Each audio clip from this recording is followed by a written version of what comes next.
Produktif itu bukan soal siapa yang kerjanya paling keras, melainkan soal siapa yang kerjanya paling efisien dengan output maksimal.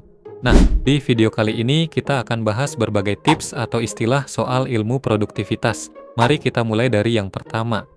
Bangun jam 5 pagi. Bangun jam 5 pagi atau sering disebut sebagai 5 AM merupakan rutinitas produktif untuk bangun di jam 5 pagi. Tujuannya untuk memanfaatkan waktu tenang sebelum hari dimulai, yang biasanya diisi dengan aktivitas personal atau hal-hal yang berkaitan dengan menjaga kesehatan mental. Dalam bukunya, Robin Sharma menyebut bahwa jam 5 pagi merupakan the victory hour, atau jam krusial yang akan menentukan mood kamu seharian. Bukan karena angka 5 merupakan angka ajaib, melainkan di jam tersebut aktivitas dunia belum dimulai. Kita bebas dari gangguan, nggak ada notifikasi, udara masih bersih, dan yang paling penting nggak berisik. Ada banyak orang sukses yang punya kebiasaan ini. Salah satunya adalah Kang Deddy Mulyadi, di mana ia sempat dikira sombong ketika disapa warganya di pagi hari. Padahal, ia hanya menikmati waktu personalnya sebagai manusia, bukan sebagai gubernur. Ia menegaskan bahwa pagi hari merupakan jadwalnya yang nggak boleh diganggu. Tapi ketika di jam kerja, ia akan kembali profesional sesuai tugas dan fungsinya. Tapi tentu aja tips ini bukan solusi untuk semua orang. Tapi intinya, di dunia yang terlalu sibuk kayak sekarang, carilah waktu yang benar-benar milikmu sebelum dunia ngeklaimnya duluan. The Rule of Three. The Rule of Three adalah metode menentukan 3 prioritas kerjaan dalam sehari. Karena sebagai manusia yang pengen terus produktif, kita sering banget bikin to-do list yang panjangnya kayak struk belanjaan. Tapi ujung-ujungnya hampir nggak ada yang selesai. Nah, The Rule of Three ini nawarin pendekatan yang lebih realistis, yaitu kamu dipaksa hanya memilih 3 dari puluhan to-do list yang udah kamu buat itu. 3 aja ya, bukan 5 atau 20.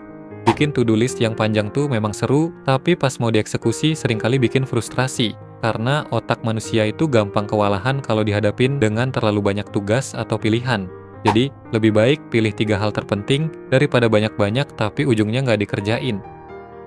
Hukum Parkinson.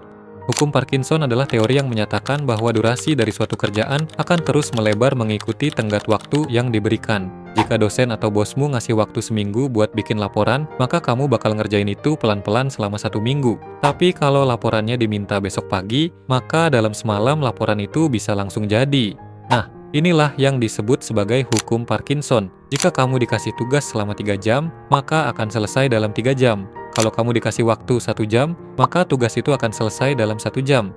Daripada jadi orang yang terus kepepet sama deadline, lebih baik kamu manfaatin prinsip ini untuk keuntungan diri sendiri. Caranya, dengan bikin deadline palsu.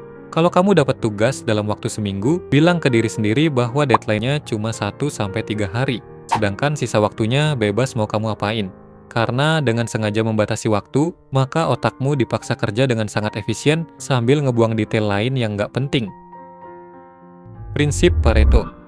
Pada awal abad ke-19 ada seorang ekonom dari Italia. Dia menemukan bahwa 80% tanah yang ada di sana ternyata hanya dimiliki oleh 20% populasi aja.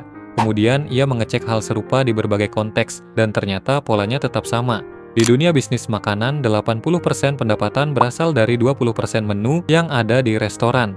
80% ilmu yang berguna dalam kehidupan hanya berasal dari 20% mata pelajaran yang ada di sekolah. 80% hasil itu datang dari 20% usaha. Nah, prinsip inilah yang kemudian dikenal sebagai prinsip Pareto atau aturan 80-20.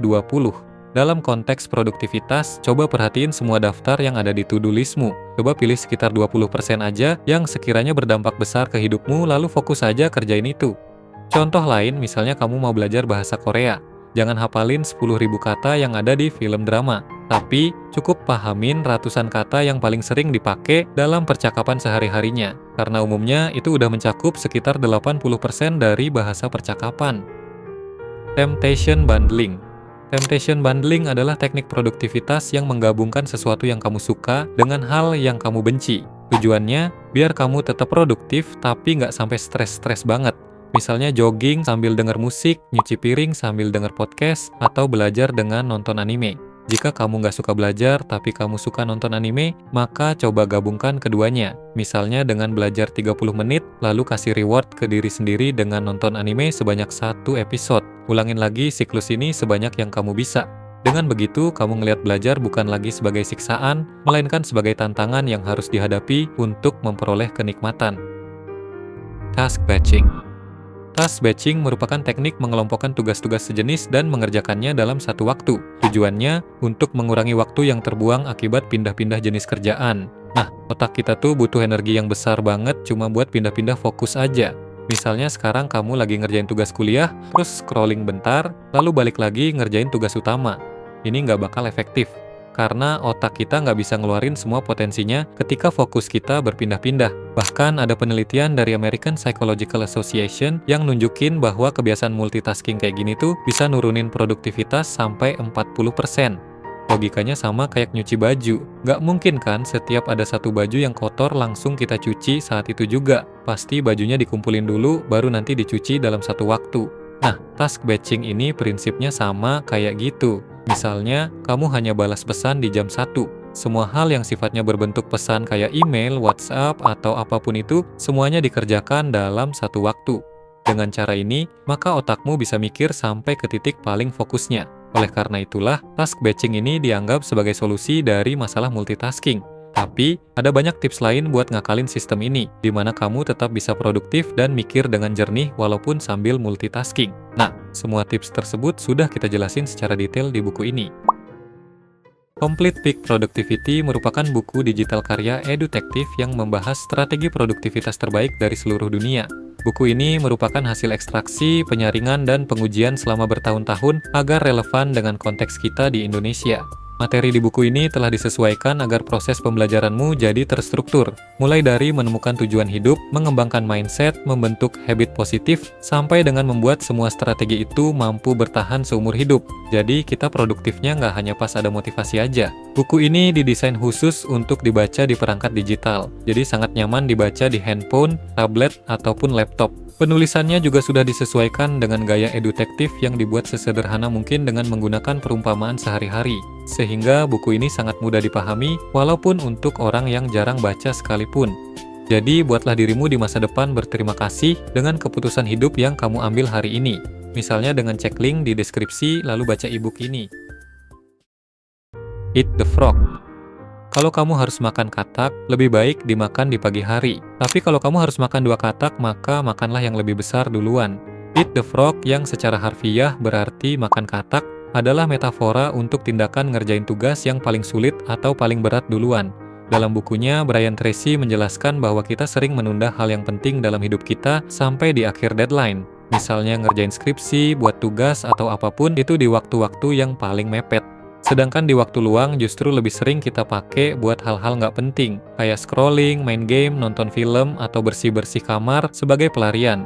Kita bikin tubuh seolah sibuk, padahal kita hanya ngehindar dari si katak. Padahal akan jauh lebih baik kalau kamu makan si katak atau beresin tugas tersulitnya dulu pas energimu masih penuh. Kalau itu udah selesai, barulah kerjain apapun yang kamu mau. Kalau aku sendiri, setelah tugas penting di hari itu udah kelar, aku bolehin diri buat main game bentar sebagai self-reward. Tapi kalau kerjaannya nggak selesai, maka di hari itu nggak dapat jatah main game. That's simple. Aturan 5 menit. Menunda atau prokrastinasi itu jarang banget terjadi di tengah pekerjaan. Prokrastinasi hampir selalu terjadi sebelum pekerjaan dimulai. Nah, 5 minutes rule merupakan trik buat melawan prokrastinasi ini dengan berkomitmen untuk ngerjain sesuatu selama 5 menit aja. Ini adalah trik sederhana untuk menipu otak, karena kalau kamu lagi males ngelakuin sesuatu, cukup bilang aja ke diri sendiri bahwa kamu akan melakukannya selama 5 menit. Nah, yang sering terjadi justru kamu nggak akan berhenti, karena ketika kamu udah mulai, maka flow atau momentum akan terbentuk dengan sendirinya. Namun, jika dalam 5 menit itu masih terasa berat, maka kamu boleh menundanya. Time blocking. Time blocking adalah teknik menjadwalkan tugas atau kerjaan ke dalam blok waktu yang spesifik, di mana setiap bloknya didedikasikan khusus untuk satu tugas saja. Misalnya di jam 10 sampai 12 siang, kamu jadwalin khusus buat kerja. Sedangkan di jam 4 sampai 6 sore, jadwalin khusus buat olahraga. Nah, di setiap jadwal yang udah kamu tentukan, nggak boleh digabung dengan kerjaan lain. Tugasmu harus fokus pada kerjaan spesifik di jadwal itu aja. Metode time blocking ini udah digunain oleh banyak orang hebat di dunia, misalnya kayak Bill Gates dan Elon Musk. Sebagai orang yang dikenal sangat ketat dengan time management, setiap blok waktu mereka udah penuh dengan kegiatan yang nggak bisa diganggu oleh siapapun. Ini beda banget dengan kebanyakan orang kita yang saking fleksibelnya menyela waktu orang di tengah-tengah udah jadi hal yang lumrah. Nah, Tips ini cocok banget buat digunain pemula yang pengen membangun habit positifnya. Karena ini akan memaksamu untuk jujur soal seberapa banyak hal yang bisa kamu kerjakan dalam sehari. Sekaligus bikin kamu lebih konsisten dalam urusan waktu dan gak akan bocor-bocor lagi. Eisenhower Matrix. Eisenhower Matrix merupakan framework produktivitas yang membagi kerjaan ke dalam 4 kuadran berdasarkan tingkat urgensi atau kepentingannya. Metode ini ditemukan oleh mantan Jenderal Perang dan Presiden Amerika Serikat ke-34. Dan untuk menggunakan tools ini, kamu hanya perlu menyiapkan semua daftar tugas yang ingin kamu kerjakan, lalu letakkan tugas tersebut ke salah satu kuadran sesuai tingkat prioritasnya. Kuadran 1, penting dan mendesak. Ini adalah tugas yang harus segera dilakukan karena ada tenggat waktu atau ada konsekuensi besar jika diabaikan.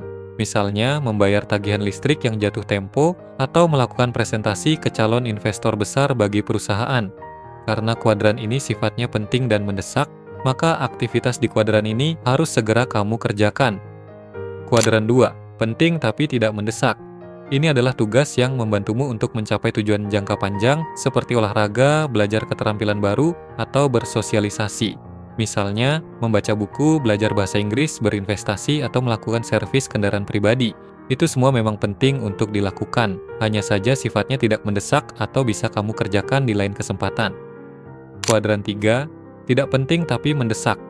Simpelnya, ini adalah tugas yang harus dilakukan tapi sifatnya nggak terlalu mempengaruhi tujuan jangka panjang. Misalnya mencuci piring, mencuci baju, menyetrika pakaian, atau lain sebagainya. Sebisa mungkin, tugas ini bisa didelegasikan ke orang lain atau bisa dilakukan nanti. Kuadran 4, tidak penting dan tidak mendesak.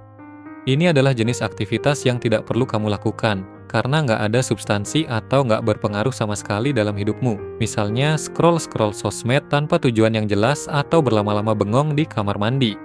Jenis aktivitas di kuadran ini harus kamu hindari atau bila perlu hapus dari daftar.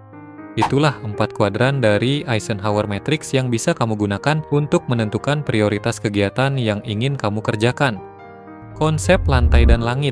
Salah satu alasan kenapa banyak orang gagal membentuk habit positif adalah karena punya standar di awal yang terlalu tinggi. Ketika hari buruk datang, rasanya kayak semuanya gagal total, sampai akhirnya berhenti. Nah, kebanyakan dari kita punya mindset go big or go home, atau mending besar atau langsung pulang. Kalau punya habit yang gagal dieksekusi, kita menganggapnya gagal total. Ini bahaya, karena sekalinya kita melanggar aturan, kita cenderung merusak semuanya sekalian. Kalau kamu punya mindset seperti ini, maka solusinya gunakan konsep lantai dan langit. Lantai adalah target terkecil kita, misalnya jalan kaki 10 menit. Sedangkan langit adalah target kita yang ideal, misalnya pengen lari 5 km setiap hari. Nah, aturan mainnya, kamu boleh nggak nyampe langit, tapi jangan pernah menembus lantai. Kalau kamu lagi males banget, lakukan target lantainya aja, karena yang penting dari pembangunan kebiasaan itu adalah kehadiran kita. Nah, dengan sistem ini, hari buruk pun masih bisa dianggap sebagai hari berhasil selama target lantainya tetap tercapai. Karena konsistensi jangka panjang jauh lebih penting daripada performa luar biasa tapi cuma sekali pakai. Weekly Review. Ini adalah penutup agar kita tidak gagal di tengah jalan, yaitu evaluasi atau tindak lanjutnya. Hidup itu dinamis. Terkadang nggak semua hal yang kita rencanakan bisa berjalan lancar. Karena di suatu kondisi, bisa aja kita dipukul sama realita kehidupan. Rencana yang udah kita pikirin matang-matang, ada aja yang bisa membuatnya gagal. Oleh karena itu, evaluasi rutin setiap minggu itu penting banget dilakukan. Dan sebenarnya ada banyak cara buat melakukan evaluasi, tapi yang paling sering dipakai banyak orang adalah weekly review atau evaluasi mingguan. Caranya, kamu kerjain dulu semua list aktivitas yang udah kamu rencanain. Nanti di akhir minggu periksa lagi apakah kegiatannya udah sesuai rencana atau enggak. Selama evaluasi, coba perhatiin apa yang berhasil, apa yang gagal, apa yang bisa ditingkatkan, atau apa kemungkinan masalah yang bisa terjadi di masa depan. Dengan melakukan evaluasi ini, kita bisa meningkatkan hal yang sudah berhasil dan mengantisipasi kemungkinan buruk yang akan terjadi. Pada akhirnya, menjadi produktif bukan soal maksain diri buat mencoba semua metode ini. Produktif yang paling benar adalah soal merakit sistem yang paling cocok dengan ritme dan gaya hidupmu sendiri. Dari semua penjelasan soal tips dan framework yang udah kita bahas tadi, pilih 1 atau 2 dulu yang kamu anggap paling relevan sama kondisi hidupmu. Setelah itu, eksekusilah secara konsisten. Dan jika kamu mau belajar lebih banyak soal produktivitas ini, maka buku ini bisa membantu. Sekian video kali ini dan semoga bermanfaat.